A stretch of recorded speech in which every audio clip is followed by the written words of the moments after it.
Na correria do dia a dia, a pressa de chegar fala mais alto. E aí acabamos escolhendo a comodidade do carro ou a velocidade do metrô. Mas existem formas alternativas de se locomover nas cidades. A bicicleta é uma delas. Também é cada vez mais comum usarmos a carona solidária ou até o táxi para deixar o carro em casa. No último dia da Semana Transportes, vamos conversar sobre novas formas de andar pelas grandes cidades que podem melhorar a condição do trânsito.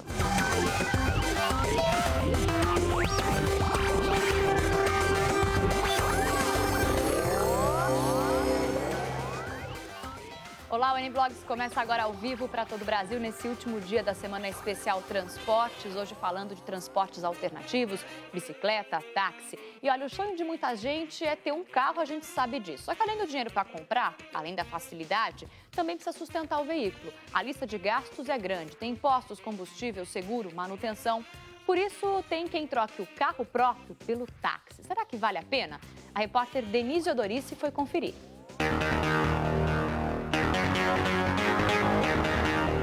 Trocar a filha, colocar na cadeirinha de pano amarrada ao corpo e chamar um táxi.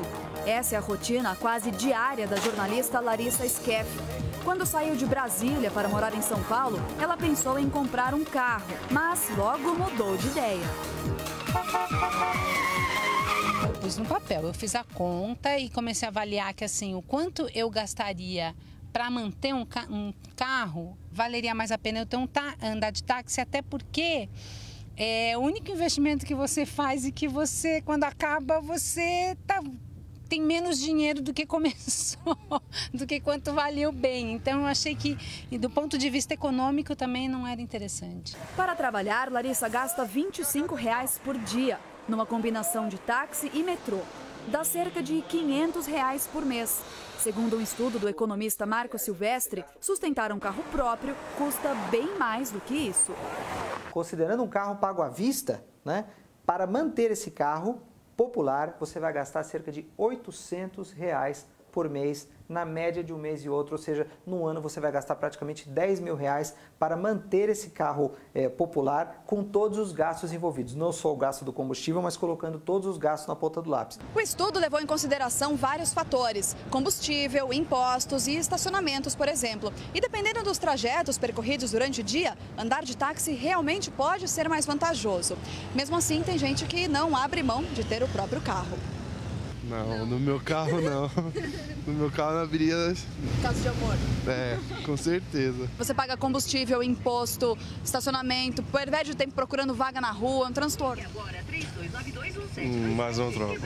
O carro, eu diria que assim, é o bem de consumo que mais seduz a maior parte das pessoas. Só que também, associado ao prazer, temos que lembrar que tem o desprazer.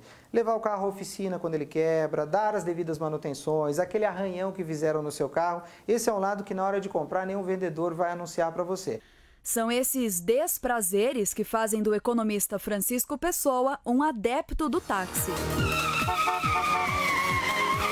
É mais confortável, é mais tranquilo, você pode eventualmente ir lendo, estudando, descansando durante o trajeto, é menos estressante. A opção também tem desvantagens. Não encontrar táxi no ponto, por exemplo.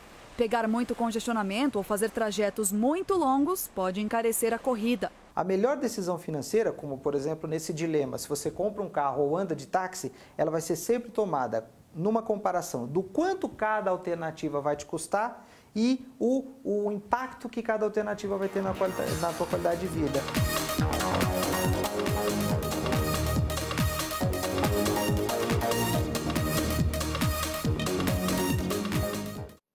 Bacana a matéria da Denise, que fez especialmente aqui para o N-Blogs. E para falar sobre o meio de transporte alternativo na cidade, eu converso com o urbanista Ricardo Correia, que é especialista em não motorizados. Também está conosco aqui o blogueiro convidado de hoje, que é o Duílio Ferronato, do Portal R7. Obrigada pela presença, bem-vindos. Olá. Muito bacana esse negócio do táxi, de você poder optar por, bom, eu posso usar um ônibus de uma vez, outra vez eu uso o metrô, hoje eu preciso pegar um táxi. É nesse sentido mesmo? O que acontece nessa relação do táxi, ele mostrou uma relação diretamente econômica. Mas o uso do táxi, se o táxi for usado como uma viagem integral que era feita de carro, a quantidade de carros na rua não vai mudar. Vai continuar exatamente o mesmo número de circulação. O táxi ou o seu próprio veículo, ele tem que ser usado como alimentador do transporte coletivo. Então, se a gente tiver as pessoas que migraram, vamos um número, 100 pessoas migraram do carro para o táxi, e essas táxis continuarem circulando, essas pessoas continuarem fazendo a viagem integralmente de táxi, vai continuar o mesmo número de carros na rua circulando, só que as viagens vão ser de carro. Tem uma conta também que eles contam quanto o carro ocupa, quanto ele não está andando também, não é?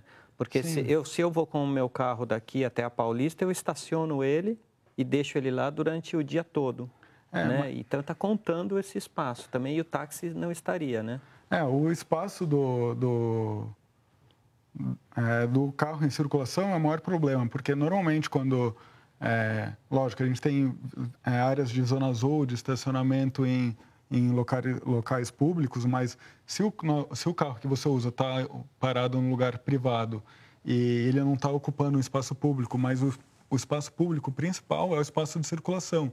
E esse espaço de circulação vai estar sendo usado da mesma maneira, quer seja com seu carro particular, seja de táxi. Então, tem que ter toda uma articulação da cidade para que seja possível o táxi ou outro meio de transporte ser um alimentador do transporte coletivo. Um complementador, onde eu posso pegar o metrô e depois fazer o resto do trajeto de táxi, aí seria uma forma. Uma alternativa para fugir dos congestionamentos, ajudar aí a questão do trânsito, é você usar uma bicicleta, olha só. No trânsito das grandes cidades, um som diferente. Negociou, olhou no olho do motorista, tranquilo, e entrou, estamos aqui. É no horário de pico que as bicicletas deixam os carros para trás. Por ano, são vendidas cerca de 5,5 milhões de bicicletas no país. E metade dos compradores usa para ir ao trabalho, segundo uma pesquisa feita pela Associação dos Fabricantes. Uma amostra clara de que existe esse crescimento está bem aqui atrás de mim. Nós estamos numa estação do metrô bem no centro da capital paulista. E o bicicletário está cheio, só tem uma vaga disponível. Uma pesquisa feita pelo próprio metrô revelou que 7 em cada 10 viagens de bicicleta são a trabalho. Só na capital, são quase 220 mil ciclistas indo ou voltando do trabalho numa dessas daqui. É o caso de Leonardo.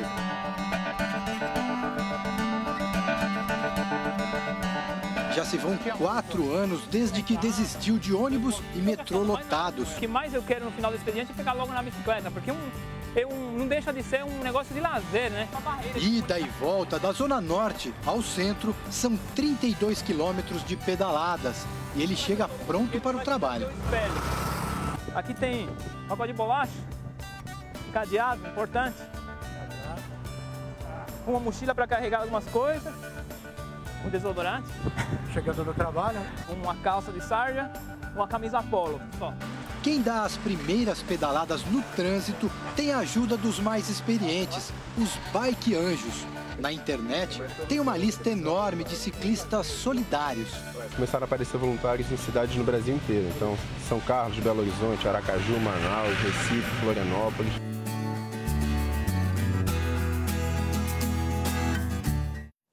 Andar de bicicleta é legal porque não polui o meio ambiente e você consegue até manter a forma física, e tem uma questão da saúde. A minha pergunta é pontual. A gente, como grande cidade, São Paulo especificamente, tem condição de ter uma via de bicicleta como transporte, não só como diversão? Porque é uma cidade muito grande, com grandes distâncias, com muita gente. É possível? Qualquer cidade é possível de ser transformada numa cidade ciclável.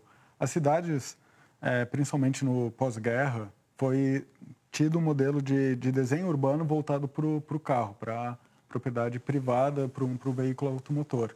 Mas é possível transformar essas cidades numa cidade ciclável, onde as vias de maior velocidade, você tem ciclovia, vias de menor velocidade, você pode ter ciclofaixa, e vias locais você tem um trânsito compartilhado. Basta a cidade ser preparada para isso e não ter a prioridade somente para o carro. Uma cidade humana é uma cidade que é preparada para os carros, para as pessoas que circulam a pé, de bicicleta, para os carros e para o transporte público. É possível você harmonizar essa cidade. Agora, também tem uma questão importante, que é a questão da segurança. O trânsito, a gente sabe que aqui no Brasil é um trânsito violento, as pessoas são impacientes, tem muito motoqueiro morrendo, são 2 por dia aqui em São Paulo, mais 6 que ficam paraplégicos todos os dias em acidentes. Então, o trânsito é violento. A questão da bicicleta exige também equipamentos de segurança e uma certa educação, não?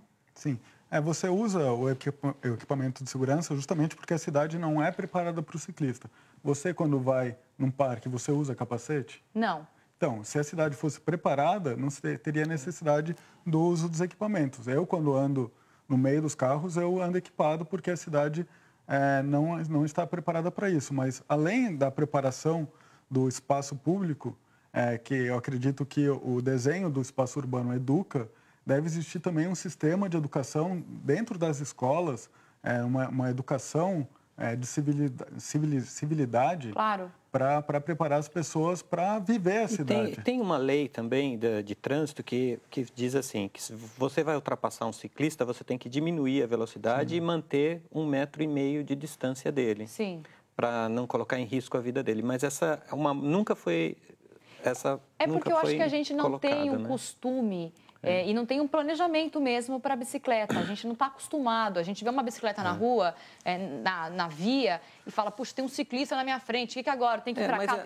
A lei do trânsito tem que ser levado em conta sempre assim, né? O mais fraco tem que ser respeitado. Claro, como a gente também... O pedestre assim, é o primeiro. Primeiro o pedestre, depois o carro, depois a moto, né? Isso teria que ser respeitado. O pedestre, o ciclista, o carro e o transporte coletivo nessa ordem de fluxo na via, né? Tá. Então, um protege o outro.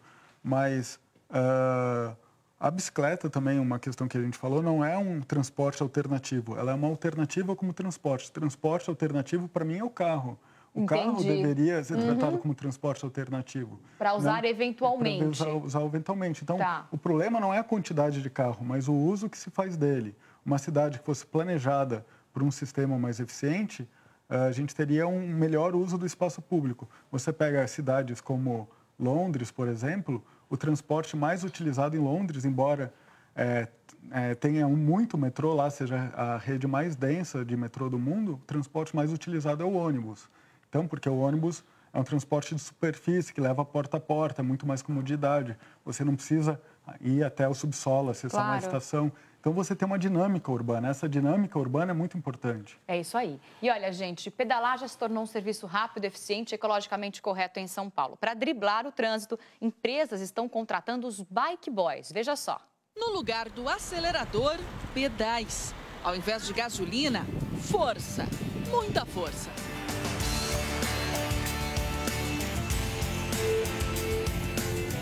Eles são os bike boys, ou bikers courriers, como muitos preferem ser chamados. A função deles é a mesma dos motoboys, mas com vantagens que só uma bicicleta pode oferecer. São 3 pilares, é o planeta, é o lucro e as pessoas. Então, nossa preocupação é manter esse equilíbrio. Dar o exemplo de mostrar que é possível se deslocar e prestar serviço na cidade, porque a gente levanta uma bandeira da bicicleta na cidade. Quando Rafael e Danilo abriram a empresa, trabalhavam apenas 3 bikers courriers. Hoje já são 9. Jefferson é um deles. O ciclista chega cedo, confere se a bike está ok, coloca luva, capacete e sapatilha apropriada. E só então parte para as entregas. Claro, preparado para os imprevistos que possam surgir. Uma toalha, capa de chuva, uma bermuda extra. Um biker courier faz por dia até 12 entregas. Empresas que usam o serviço o garantem. Nenhuma entrega teve que ser cancelada por causa de atrasos. A bicicleta tem a vantagem de ter algumas possibilidades de cortar caminho. Já tivemos entregas que foi mais rápido do que com o motoqueiro. Foi uma entrega, acho, no começo do mês, na região da Berrini. E ele foi em 25 minutos, enquanto o motoqueiro levaria 40, 45. O salário de um biker courier pode ultrapassar R$ 1.500. A estimativa é que 2.000 deles já circulem por São Paulo. Iniciativas como esta provam que é possível ter uma cidade com menos poluição, barulho e acidentes. Basta que cada um faça a sua parte. Muito legal esse serviço, mas ele tem que ter preparo físico, né? Para andar aí 10, 15 quilômetros, às vezes, para fazer uma entrega. Duílio, você costuma andar de bike? Eu ando quase todos os dias de bicicleta e o meu carro só saio com ele nos finais de semana. É o carro de passeio mesmo, né? Ele fica totalmente parado. Tanto é que meu vizinho estaciona na frente da minha guia rebaixada e larga lá o carro dele, sabe? Porque sabe que você não vai sair com tanta frequência. Eu não saio nunca. Mesmo quando eu saio à noite, eu saio de ônibus. Tem um ônibus bem perto da minha casa que me deixa na Paulista. Então... Você consegue perceber alguma economia em deixar o carro parado? Economicamente mesmo? A gasolina não é muito cara, sabe? Mas o estacionamento... E o aborrecimento, e se você bebe, aí você pode ser pego naquela lei lá, da lei seca. Então, eu prefiro não arriscar. Legal. Né? Bacana. E olha, nem todos podem aderir à bicicleta como meio de locomoção, até por uma questão, né, de disponibilidade urbana e tudo mais. Mas uma alternativa para diminuir o número de carros circulando nas ruas é a tal da carona solidária, um hábito que aos poucos conquista novos motoristas. Para tirar os carros das ruas, muitas pessoas já adotaram a carona solidária. É o caso dos engenheiros Marcelo e Fernando. Há 4 anos, eles usam apenas um carro para trabalhar. E até criaram um site para incentivar a prática. A coisa vem crescendo, né? Então, hoje estamos com um pouco mais de 8 mil. A gente acha que é um número bom, mas podia ser muito melhor, né? Há várias vantagens na chamada carona amiga. Economia de combustível, por exemplo, que pode ser rachado entre os caronistas, é uma delas. Algumas empresas até incentivam esse tipo de prática com benefícios para os funcionários. Além disso, é uma boa oportunidade para se fazer novas amizades. Foi o que aconteceu com Ismênia. Diariamente ela vai para o trabalho acompanhada de Otávia, Luciana e Maria Luísa. Apesar de trabalhar no mesmo lugar, só se conheceram através do programa de caronas da empresa. A gente tem um incentivo da empresa, a gente paga um valor reduzido de estacionamento e a gente divide entre nós, né, que participamos do programa. Vocês agora também não podem brigar no trabalho, senão perdem a carona, é isso? Não, isso não aconteceu ainda. Quando brigar, a gente vem mudo no carro, aí não tem problema, né? Para não dar mais briga. Muito legal, né? A empresa incentiva os funcionários a descobrir quem é que mora perto e que horas vai trabalhar para poder usar o mesmo carro. E essa é uma alternativa que tira mesmo os carros das ruas, né? Você acha que é uma coisa que funciona? A carona realmente, efetivamente, ela retira o número de carros. Mas o ideal é que ela também seja uma opção para as pessoas, né? As pessoas têm que ter uma cidade dinâmica, porque quanto mais dinâmica a cidade, mais deslocamentos as pessoas fazem. Em países desenvolvidos, a gente tem uma média de viagens por dia muito maior que no Brasil. A média de São Paulo é 1,7 viagens por pessoa diariamente. Em países como a Holanda, a Alemanha, é mais de 3. Então, a gente tem uma demanda reprimida de viagens. Então, toda essa dinâmica urbana, ela tem que ser revista e não pode ser... E nunca o carro vai conseguir suprir essa demanda. Então, toda a dinâmica urbana para todos os meios de transporte, todas as possibilidades, tem que ser pensada juntos, inclusive o planejamento urbano, não é só o de transporte. Claro, o planejamento total. Agora, em relação à carona solidária, você pode tentar promover na sua empresa, na sua escola, na sua faculdade, né, com o pessoal do condomínio. Quem sabe você consegue juntar 3, 4 pessoas num único carro, que a gente vê muito em São Paulo, é uma pessoa por carro, e isso lota as ruas e polui o ambiente. Vamos abrir um espacinho para o Duílio agora falar um pouquinho do blog dele no R7. Quais os destaques? Bom, ontem eu fui conversar com o vereador Chico Macena. Ele é muito envolvido com a construção das ciclovias na cidade. E uma das coisas que eu perguntei para ele, foi uma entrevista bem longa, mas uma das coisas que eu perguntei para ele, como que está, né, a implantação das ciclovias que consta no plano diretor, que é 360 quilômetros, não era isso? E o nosso próprio prefeito, ele tinha um plano de metas de construir 100 quilômetros, mas isso não foi construído. O nosso prefeito atual. Sim. Então, a nossa gestão atual encara a bicicleta ainda como uma coisa de lazer. Tanto é que eles contam essa ciclovia do Ibirapuera, eles fizeram 7 quilômetros, mas eles contam 14, porque eles contam ida e volta. Aí não dá, né? Aí estão mascarando alguma coisa, tá errado. E no blog eu publiquei essa entrevista na íntegra, com várias informações sobre como anda esse processo e como você pode pressionar seu vereador também, quem você votou, e nas próximas eleições, votar num vereador que esteja envolvido com a problemática do transporte público. Muito legal. Ricardo, o que vem sendo feito, principalmente em São Paulo, que é uma cidade muito grande, onde tem muito trânsito e muita gente, na questão das vias de bicicleta, para melhorar essa situação para quem quiser usar a bicicleta em São Paulo? A gente está desenvolvendo, acho que o projeto mais ambicioso e ousado que está sendo desenvolvido em São Paulo é na subprefeitura de Santo Amaro, toda a região da subprefeitura, onde moram mais ou menos 450 mil habitantes. Está sendo feita uma rede estrutural de mais de 30 quilômetros integrando o transporte coletivo. A gente está fazendo o projeto dessa rede. Demorou um pouco para ser aprovado, para a discussão, isso junto aos órgãos de trânsito, mas eu entendo um pouco a complexidade disso, porque você está inserindo um novo modal de transporte no meio da via. Então, aí não está sendo tratado como simplesmente lazer, está sendo tratado tentando se buscar justamente a integração com o transporte coletivo. Legal. E possibilitando uma melhor articulação entre os bairros, né? Uhum. E depois essa rede é uma rede que ela completa, ela teria 123 quilômetros de vias cicláveis. Então essa é a primeira fase. Uhum. Então só para ter uma ideia, numa subprefeitura deveria ter mais de 100 quilômetros. E esse conceito eu acredito que deveria ser expandido para toda São Paulo.